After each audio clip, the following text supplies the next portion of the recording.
Make an attempt. I might try to talk real close to the phone. This is my little walk. I have my motorcycle, so I parked it over there. Hopefully we'll get to it by the end of the video. The ones that you saw today I made yesterday, and sometimes when I do those little rollouts, I try to comment on some news things and all. I just want to mention this because it bugs me. I've been taking care of my daughter's dogs for a week, my daughter and son-in-law. And my daughter put up like a little gate, an inside gate for the animals, so they would stay in one area until I came over every day to let them go to the bathroom. But there were a couple of times near the end of the week or 10 days gone that one day I went over and I noticed the gate was open inside the house, but it's a little barrier. And I thought, oh, I know I locked that little gate. Then the next day when I went over, it was open again. So I'm assuming they kept jumping on it, and it's not easy to open. And they must have found out a way to open that little gate. And I didn't stay inside. I don't like being inside during the day. But I told my daughter, I said, oh, I'll go over, I'll probably watch news. But I only did that one day. I stayed outside most of the time. Anyway, I texted my daughter, they're back now, and she thanked me and all. And I had told her in one of the texts, I said, you know, the last few days, the dogs pooped in the house, in the kitchen. So, of course, I cleaned it up. And I tried to explain, you know, that only happened a few days. And then she said, yeah, that's all right, Dad. We found dog poop in my son-in-law's office. Of course, I never went back there. The door was open. I guess those dogs must have got out, you know, when they opened that gate. And they kind of maybe thought, oh, I you know, didn't clean it up or something. Now, they didn't say anything. But I texted my daughter, I said, make sure Anthony knows. I didn't know they went back there, and I only actually sat like in the living room one time just to watch the news, but that was it. But then I thought about it, and they were nice and all, but it sure would have seemed like, more than likely I was there, and I let the dogs in the living room, and that's what it would have seemed like to me. And if you told me, oh, the dogs must have found out a way to open the gate, I myself wouldn't believe it. But, you know, I'm sure they believe me, and it's no big thing, but I thought it looks suspicious to me. Like, I wasn't even going to mention this. I will. Andy, my friend Andy, he told me about 2 months ago, he said, John, there's a lot of guys on the street that are saying, they use terms, I don't want to use the terms, they're saying that you're gay. Look, I laughed about it, honestly. If I have friends that are gay, look, this is not speaking about that. But I said, no, Andy, I said. But he said, no, some of the guys. And then he told me again the other day, oh, they're still saying that, John. And the person who brought that up was somebody named Lance. Lance was a younger guy, but he kind of had the reputation, supposedly he was like an MMA fighter in Montana at one time. And so, you know, and he's kind of a big kid. But look, I used to help Lance. But Lance was the one supposedly that was starting that rumor. I'm not really mad at Lance. But they also brought up, well, John, everybody knows you almost beat the hell out of Lance one day, which is true. And I knew Lance felt bad about it because he tried to tell people that people were there and kind of saw. But he tried to kind of make up like a story. So I told Andy that's probably why the kid has started that rumor. He feels bad because, you know, he made him look bad, all right? it really doesn't bother me. But I mention it because oftentimes we see things or hear things, and they do impact us, but also other people. And I thought about a strange case that came to my mind. I hope you're going to hear most of this. It's a nice walk here. But it was a documentary on Dateline or one of those news magazine shows. And it was about, I think he was a dentist, but he was convicted of killing his wife. I watched it and it looked like he was guilty to me, because he had a previous wife who died by falling downstairs, and he was not convicted for that. So many years later, this dentist or doctor, his second wife, many years later, was found dead at the bottom of the stairs. And on this documentary, they showed the interview with the police, and I remember this, he said, I told her not to wear those damn shoes, like a certain pair of shoes, and he said that's probably what happened, she fell down the stairs. But her injuries did not look, there was a lot of blood. There was also blood coming up the stairs into the house. They showed that it wasn't just like an injury that you cut yourself on the way down. Okay? Now the injuries was kind of severe, but it didn't seem like they were like cutting injuries from the scalp down. Well, they eventually convicted him, and it looked suspicious to me. I believed he was guilty.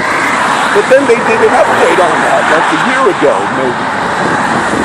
And they re-showed it, because at the time, people that were commenting about that case, somebody commented and said, whatever state it was, they said it looked like an owl attack. Because in that particular state, there have been known to be owls that actually attack people. So, but that was one person's view at the time of that killing or death. Somehow, they managed to check any evidence that they had left from the hair, from the woman, anything they had left. I'll never forget this. Dateline or NBC, whatever one. They actually reported they found an actual owl feather in the woman's hair that they preserved as evidence years later. Now, at the end of the show, the man was not exonerated, or as far as I know, he still was convicted. But when I saw that, I thought he was guilty. What are the odds that that injury was not from a fall? But then, of course, when you found the owl feather, that's what it reported. It seemed amazing. And I wondered how many other things there are like that in society. Now, as I walk back to my motorcycle over the beautiful bridge, hopefully you're hearing it, just a few news things, and I'm going to post this. I'm making right before I post all of it tonight. I didn't want to comment much on the news. Most of you know President Trump had a fairly successful visit to the Arab world, also to Israel. And it's really disgraceful the way the media reported. Some of the success in the visit he had when he very, very openly talked about Saudi Arabia and other Arab countries that are allies and all, that you have to stop funding, and many of them do. They do fund the extremist groups. And the way the news showed it, the mainline news, I could barely watch it, but they showed how Trump was actually, if you just looked at the video, he's embraced by Benjamin Netanyahu, but then the media went immediately and said, but does he really mean these things? Maybe is he tricking the Arabs, right? And they're putting this out on U.S. media. They're saying, because look at all the statements, and then they go back to the campaign statements he made. I'll just be honest with you, they never did that to Obama. He never went back and found previous campaign statements, and then the media did not do that. Maybe some in conservative radio, yes, but the mainline media was disgraceful in the country. Now, one other thing before I end this little update. I said a while back about the whole Trump-Russia, I said actually the United States, President Obama, he campaigned against Benjamin Netanyahu openly, asking for the Israeli people to not elect Netanyahu during an actual election they were having in Israel. And the president was open about that. There was nobody in the U.S. that said, wait a minute, to have another country, meaning us, interfere in an election. Second, I also mentioned if Russia actually, through the leaking of things that were provided to them, Julian Assange denies that it was Russia that was the leaker, and Assange says it's that DNC staffer who was killed. Assange kind of loses, that's the guy that, but either way, without losing everybody. I said, if another country feels we'd rather work with Trump than Hillary or whatever, they have every right to want to do that, as long as they do not do it illegally. Now, if they hacked into things, that's illegal. But if they just release things that others provided, like WikiLeaks, something like that, that's actually not illegal, meaning the media all the time prints stories, New York Times does it, that are leaked, illegal leaks, that make it to reporters, and they print that. And that, the printing of it does indeed have an effect in geopolitical things. So I basically said, unless Donald Trump really colluded in this sense to do an illegal, hacking of the DNC thing, which nobody believes he did that, most of what people are investigating at this point is whether Trump, had insiders that said, we really would like to get rid of Hillary, but I thought, it's not a crime, because I just gave you an example that Obama openly and publicly, I think even went to Israel and said, don't vote for somebody that's running in your country. President Obama, after he got out of office, also recently did that again with the French election, where the more moderate leftist candidate actually won. And then Alan Dershowitz, the famed criminal defense lawyer out of New York City. He was on a few of the shows this last week. And Alan Dershowitz actually said, look, I'm not a Trump supporter. And he said, I voted for Hillary. He said, but Alan Dershowitz said, what is the special counsel actually investigating? He said, there's actually no crime. And he brought that up. He was being interviewed on CNN. I saw some of the clips. He said, there's no crime, even if, and he said he doesn't think Trump did it. He said, but even if Trump, quote, colluded, there is actually no federal crime unless you break the law. But there's no law on the books that basically says a U.S. candidate is not allowed to agree with the leader or people of another country that, yes, we want me to win.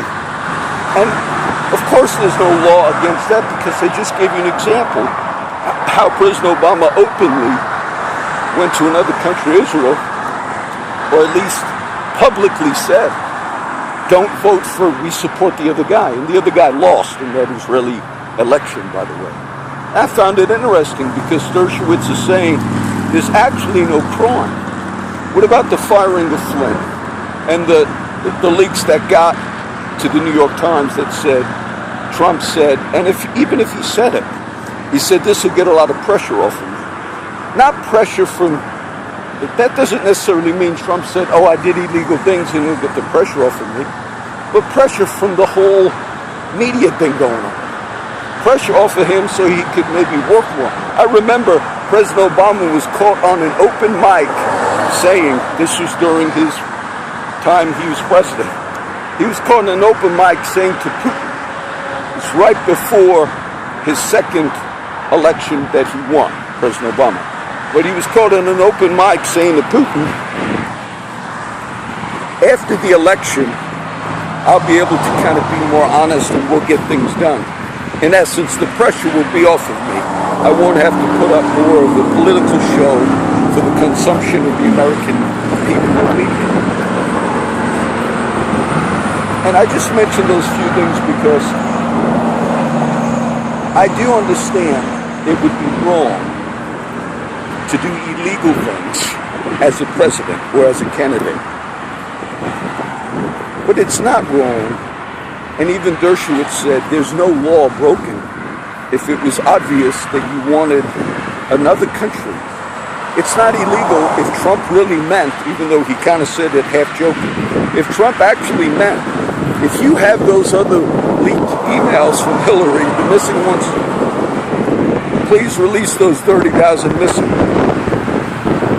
Why would that not be wrong? Because I just explained to you, in our country, that's what the media actually does. The media actually releases things that are obtained through people leaking things, which is illegal. Whether it's a memo that somebody leaked and said this is what so-and-so spoke about. And the media constantly reports through things. That's why some media, President Obama was very tough. He was one of the toughest on reporters, charging them with, under the Espionage Act. President Obama charged more reporters and people that were leaking under the Espionage Act than all the other presidents combined. Okay, check that out. So he was very tough. And so as I ended, I just figured I'd make those few comments. I just saw Stratford going over. The view, what's happening now, if you would ask me, there's going to continue to be investigations. Of course, we had the worst terrorist bombing in Britain in Mansfield at that concert. I've heard different numbers. I believe 19 people are dead. There was a bomb that went off in Britain, okay, at a concert. So we had another terrorist incident. That's how it's being looked at, and more than likely that's what it was. If President Trump had good meetings with the Arab world and with Israel, it's disgraceful that the media would actually go back and say, and I've heard them saying this, that actually he said he wants all Muslims to be banned. They're reporting these things, which is actually not true. At this stage, they should know that that's not true. But it's gossip, is what it is. Okay? So I'll end with that last note. As far as I know, there's no new news on the little post that I'm going to post in a few minutes. I didn't get to do a lot of writing, but if you follow those little videos, how long they go, you'll notice the theme was kind of consistent, unplanned, but consistent. On the friends I spoke to, it was about not being held down, not being tied back. Seek first the kingdom of God and his righteousness. Then all these things will be added unto you. And then the scriptures that came up on Ezekiel and the vision in Ezekiel, you go out so far into the water, and then you get where the water is over you. You have no more control. And some of the friends on the videos today that I uploaded, that's what they were talking about. My friend Andy said, I think maybe I'm worried too much about the RV. Maybe, John, I'll just let them, tow it off. Because I got to, even my friends that don't have a lot of things. My friend Furman, the one real possession that he has is that nice Harley. And he's thinking, I might lose. But John, I can't be waiting, he would tell me, for everything to be perfect. And they're just talking about having a place to live. I just saw my friend Shrek in town. They gave him a cigarette. There's like a little, I won't tell you exactly, it's like a little homeless spot where I've been running into Shrike that's kind of not in the bluff. And so I gave them a cigarette and hugged them. So that's it. I hope you enjoyed the videos today. I'm enjoying my nice motorcycle, and the thing with the dogs didn't upset me. I mean, I could see how even I myself would not believe that story. That somehow the dogs managed to open, but they did. I spray painted my gas tank. Look, for $500. That's a nice ride, okay? Let's enjoy this view. God bless everybody.